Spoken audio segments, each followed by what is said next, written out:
But what we used to think was that it was very unlikely that someone could develop dependence to pain medication if they had pain. And this is something that I was told when I was a undergraduate pharmacist in my lectures. If you have genuine pain, you can't develop dependence. That was the thinking 20 years ago. We now know that that's not true. We now know that it's very common for people to experience both legitimate pain and also opioid dependence. We used to think medically that dependence may take quite a long time to develop, whereas now we're thinking that may in fact happen very early.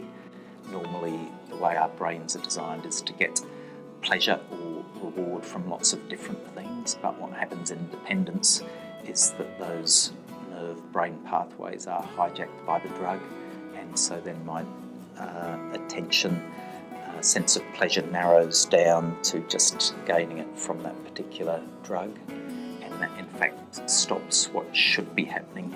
That a whole lot of things stimulate the cortex and interact with the emotions, and instead of a nice integrated brain pathway, you have something that gets locked in, and one becomes trapped in that sense of, my only pleasure or value in life comes from pursuit of that particular medication. Yeah, so often I feel like when people are experiencing problems with prescription pain medication and other medications, it's a very hidden problem. It's something that people don't often talk about, and they feel like they're the only person that's experiencing this, and there's something wrong with them, that this has happened to them. What we actually know from our research is this is incredibly common.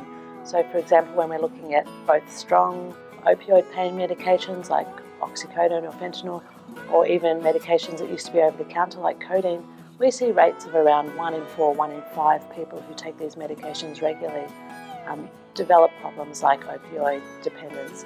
So it's much more common than we think. Not only is it much more common than we think, but we have effective treatments out there.